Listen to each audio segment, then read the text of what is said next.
Hello everyone, I'm Rafael Alvarez and this is Alvarez Metalworks. So before I get going on the project that we have today, I wanted to talk to you guys a little bit about sponsorship. If you look here, I'm wearing a Magnet Paint shirt. For those that don't know, Magnet Paints is the owner, or is the parent name of the company Monstaliner and Chassis Saver. For those that have been following my channel for a while, you guys know that I've done my whole truck in Monstaliner. I have also used Chassis Saver a number of times. The owner of the company, Eric, has been really good to me. Both of the products are really good. Very happy with it. And as a result, I'm wearing his shirt here, so help support his company. Let me show you the back of it. So, I'm not sure how well you can see that, but that's the back of the shirt. I think you guys can actually pick these shirts up through his website or give them a call. I'm sure they got some. Anyway, what I'm looking to do is I'm trying to find more shirt sponsors, okay? If you guys have a clothing line, if you guys have a shirt for your company, a shirt for a product, or whatever, friends, family members, and you think that this would be a good avenue to advertise that and show off the shirt, show off the company name, get a little plug, hit me up. Either message me on Facebook or send me an email through my website, alvarezmetalworks.com. We'll work something out. If you're looking to sponsor this channel in a way that doesn't include shirts, some other form of sponsorship, send me a message, send me an email. We'll work out the details. We'll figure something out that works for both you and I. So, on to the video. Enough about that. If you look over here, we've got a Jeep Wrangler that a customer brought in to me. He was out wheeling, knocked the lower control arm pretty good on the passenger side, bent it up real bad. Drove around like that for, I don't know, drove around like that for a while afterwards and eventually just completely snapped off the truck. Okay. He limped it over to my shop and he brought me these. These are lower control arm mounts built by Rusty's Offroad. Now this is not a sponsor. This is something that the customer specifically bought based on his opinions, whatever choices, whatever, he bought them. So, I've installed them.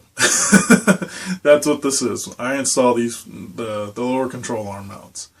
If you watch this video through its entirety, and I hope you do, you'll see why this is a big deal. Okay, Jeep owners are well aware that these lower mounts, if you wheel your Jeep, you're well aware that these lower mounts are a big problem. You hit them all the time, they're going to bend. The stock material is really flimsy. Watch the video and I'll give you an example to show you how flimsy this material is, okay?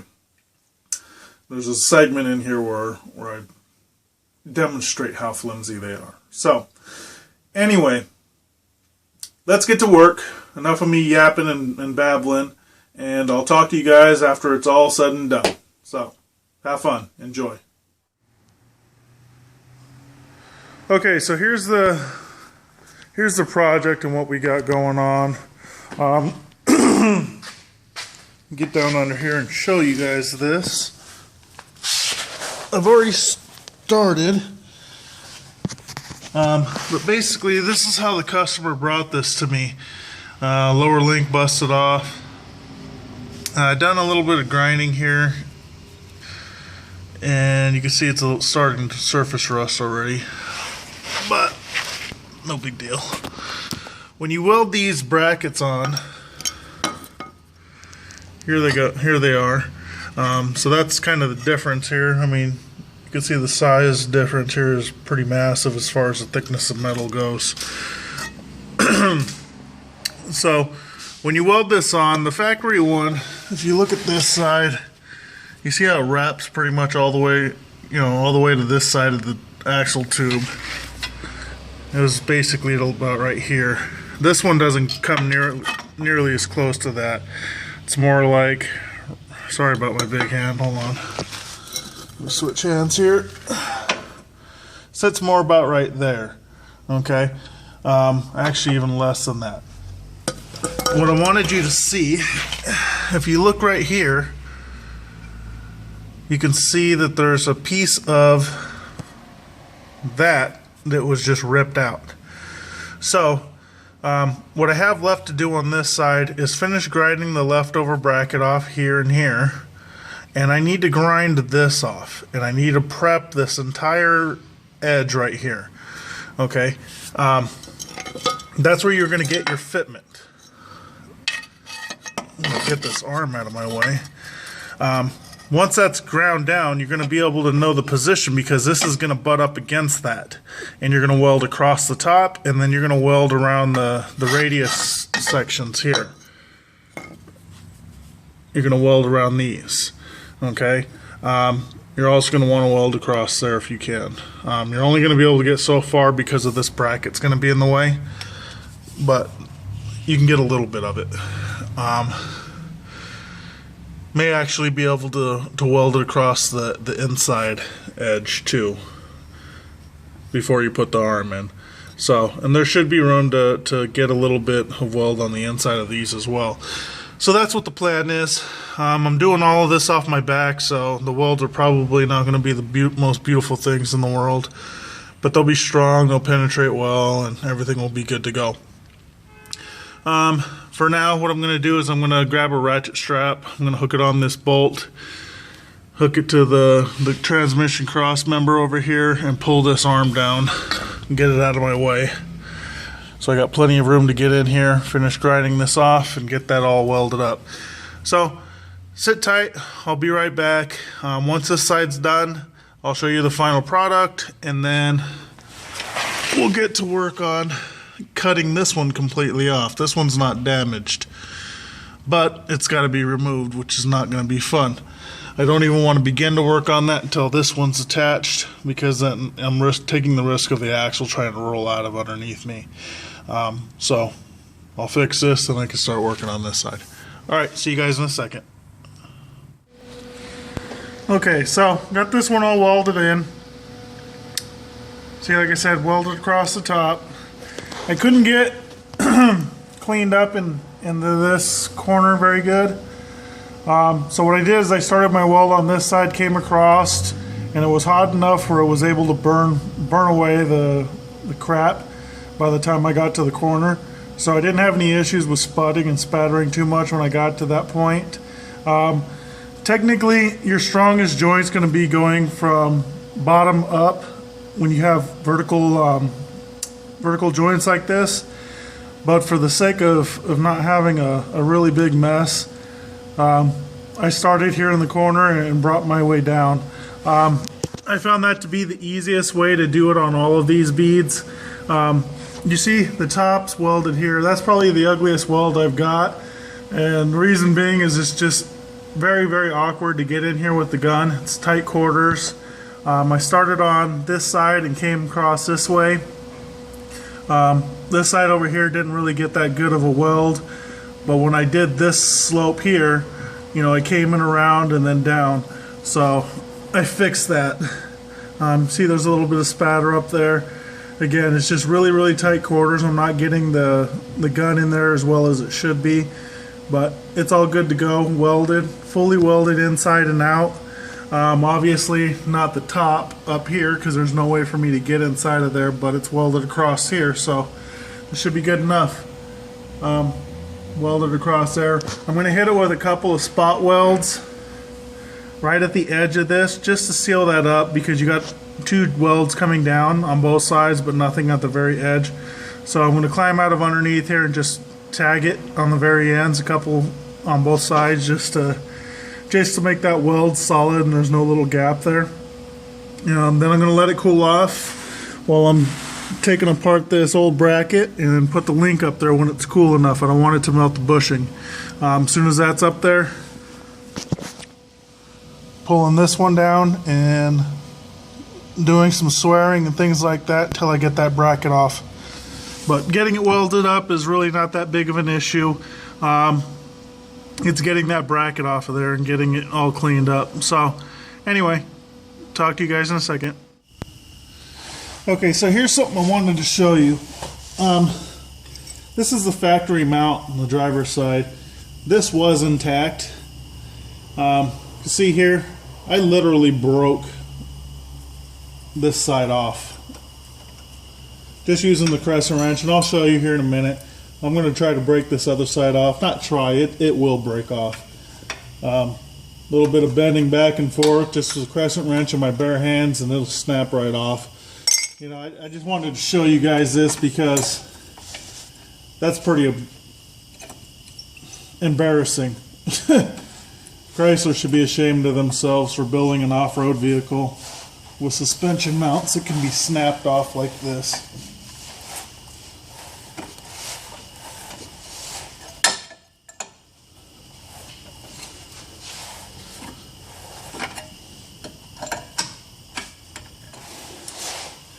And this is my fat body moving this around. This is not the entire weight of this vehicle. Flexing the suspension, putting side load on this mount, hitting rocks, whatever. Let me show you where this crack is developing. Hopefully it'll show up. You see right there. It's going to split all the way across here any minute now. But that's what I wanted to show you guys. I'll be back when it snaps off. I don't want to waste too much time here. Sit tight. Okay, literally just like maybe 30 seconds later, this snapped off.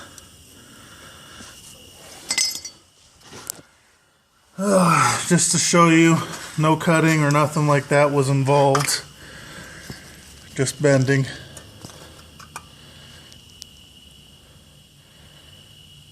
Just bending. As a matter of fact, it's hot from bending it. So, still breathing hard.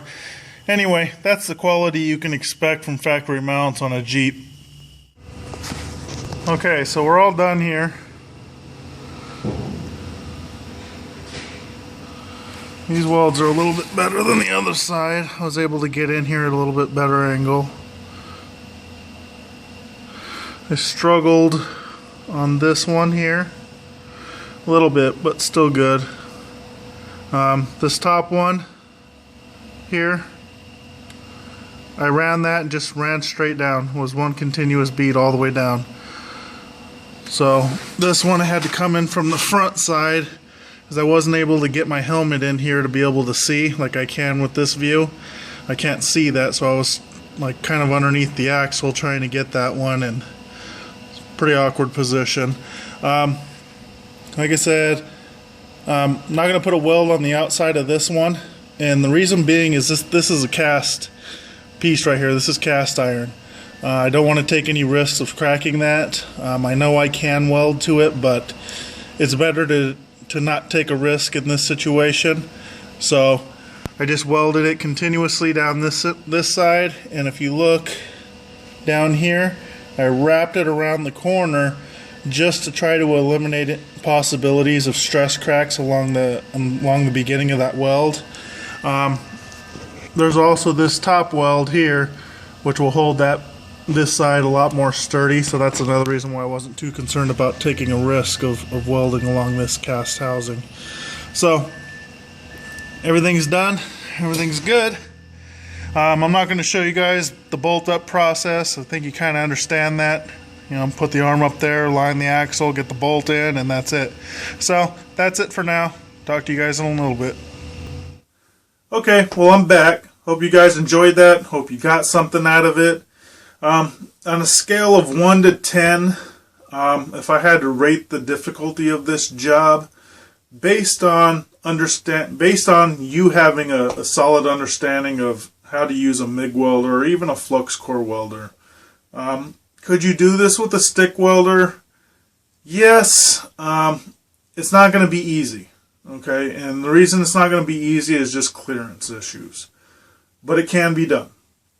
So, on a scale of 1 to 10, if you have some welding skills, I would say I'd rate this about a 7. The reason I'd rate it about a 7 is just the removal of the old mounts is the most time-consuming aspect of this. You need to get them removed. You need to get all the area ground down. You need to make sure your measurements are correct off your inner C's on your axles so that they're in the same position. So you weld them in the same position that they came off. So it just takes a little bit of time. Some patience. You're not going to just be able to hack this off and slap it together all sloppy like you could, but it's going to be off. Anyway, as far as my opinions on the lower control arm mounts that the customer brought me that were made by Rusty's Offroad, they look to be like a really good product. I'd have no problem mounting them on anything that I owned.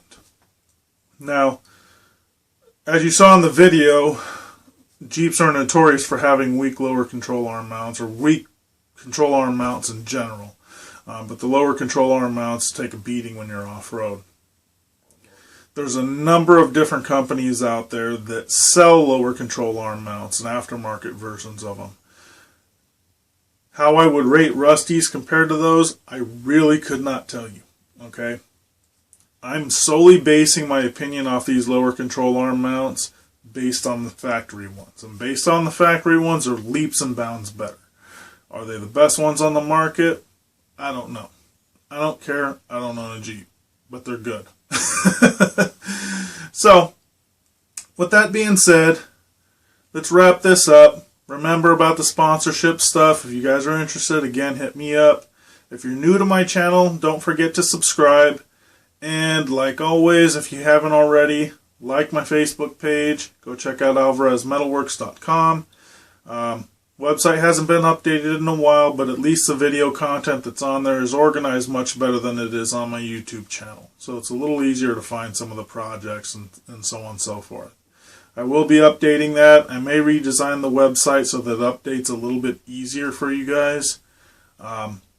It's real difficult and time consuming to update my website, Facebook, Twitter, Google+, YouTube, and to make these videos of the quality that I'm doing right now. So, bear with me. Everything gets worked out in the end. So, thanks for watching. Like always, thank you guys for the support. I really appreciate it. The channel's starting to pick back up again. And that's it. Thank you. Talk to you guys later.